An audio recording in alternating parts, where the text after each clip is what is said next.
5월 8일 오늘의 말씀은 잠언 4장 1절에서 9절입니다.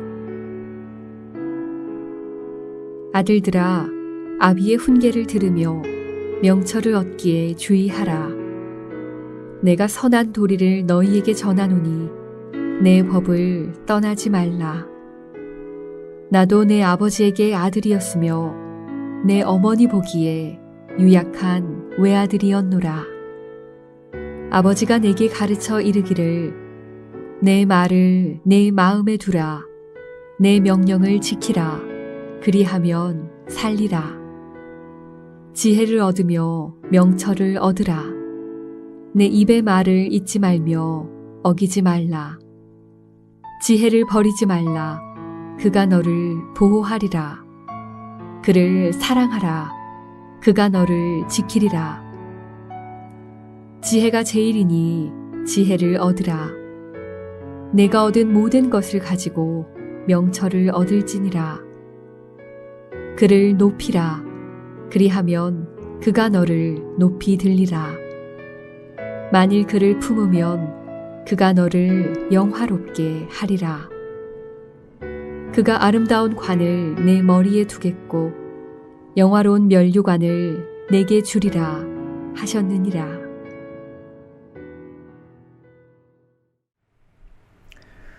샬롬, 반갑습니다. 오늘은 아들로서 사는 길이란 제목으로 함께 하나님의 말씀 나누겠습니다. 첫 번째, 사는 길은 아비의 훈계를 들어야 합니다. 1절에 보니까 아들들아 아비의 훈계를 들으라 라고 합니다. 아비의 훈계는 자녀에게 생명이요 축복이기 때문입니다. 그런데 여기서 듣는다라는 말은 단순히 귀로 듣는다는 것이 아니라 행동으로 옮기는 단계까지 나아가는 것입니다. 듣는다라고 하는 것을 우리는 사무엘이 고백했던 말씀에서 잘 알 수 있습니다. 주여 말씀하옵소서 종이 듣겠나이다 라고 했던 것과 같은 의미임을 알 수 있습니다. 요셉은 잘 산 사람이었습니다. 요셉이 잘 사는 길이 뭐였습니까? 아버지 야곱의 말을 듣고 심부름을 가는 길이 곧 요셉이 사는 길이었습니다. 어떤 분은 그게 무슨 요셉이 사는 길이었냐, 그 후에 고생길이 활짝 열렸는데, 그러나 그 길은 단순히 심부름을 가는 길이 아니라 그가 바로 애굽의 총리 대신으로 가는 길이었습니다. 바로 그 길이 야곱의 가문을 흉년 중에 건지는 길이었고, 그리고 이스라엘이 큰 민족을 이루기 위해서 애굽으로 들어가는 길이었습니다. 아비의 훈계를 듣고 순종하였더니 자기도 살고 부모 형제도 살리고 민족도 살리는 길이 열린 것입니다. 그래서 우리는 멀리 보고 부모님에게서 하나님까지 다 하시는 말씀에 우리가 순종함으로 환경이 바뀌고 미래가 바뀌는 놀라운 은혜가 함께 하시기를 축원드립니다. 두 번째, 사는 길은 명철을 얻기에 주의하라는 것입니다.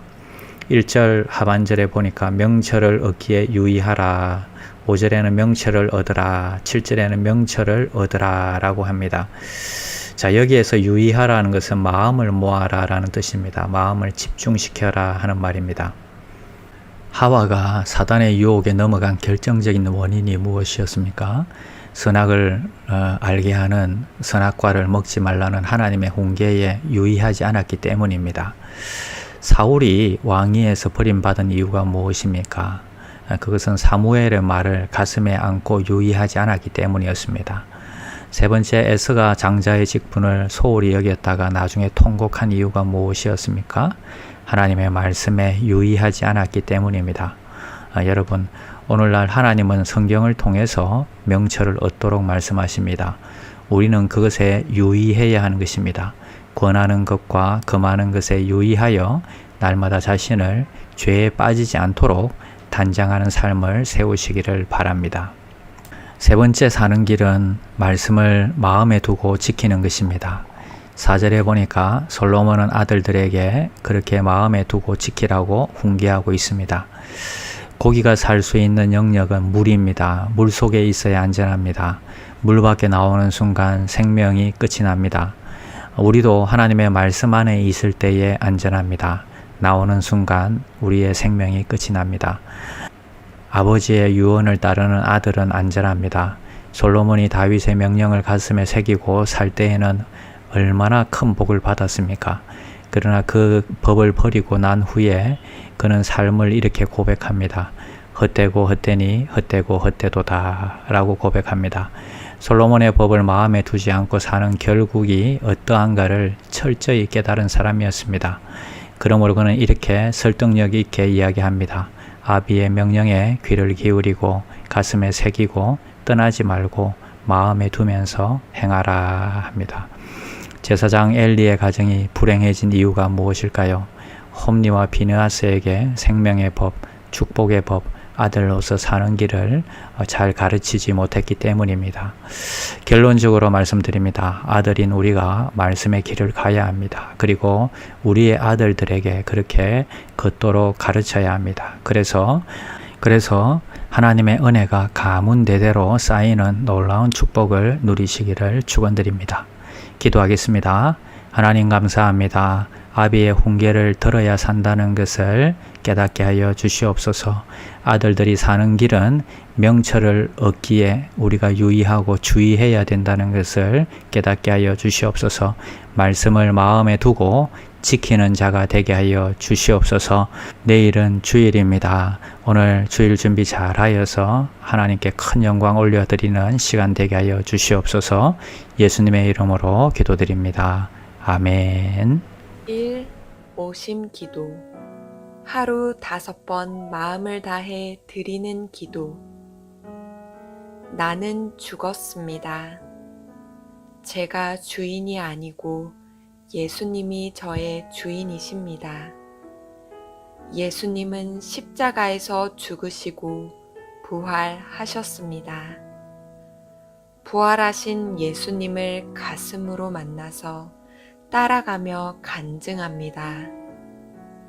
사랑하는 가족과 함께 영광스런 승리를 노래합니다. 나는 죽었습니다. 제가 주인이 아니고 예수님이 저의 주인이십니다.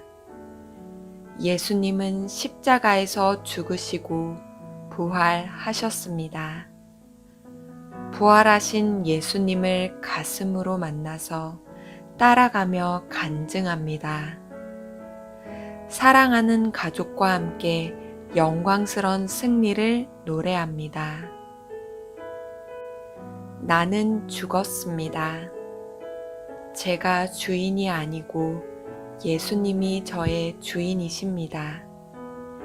예수님은 십자가에서 죽으시고 부활하셨습니다. 부활하신 예수님을 가슴으로 만나서 따라가며 간증합니다. 사랑하는 가족과 함께 영광스런 승리를 노래합니다. 나는 죽었습니다. 제가 주인이 아니고 예수님이 저의 주인이십니다. 예수님은 십자가에서 죽으시고 부활하셨습니다. 부활하신 예수님을 가슴으로 만나서 따라가며 간증합니다. 사랑하는 가족과 함께 영광스런 승리를 노래합니다. 나는 죽었습니다. 제가 주인이 아니고 예수님이 저의 주인이십니다. 예수님은 십자가에서 죽으시고 부활하셨습니다. 부활하신 예수님을 가슴으로 만나서 따라가며 간증합니다. 사랑하는 가족과 함께 영광스런 승리를 노래합니다.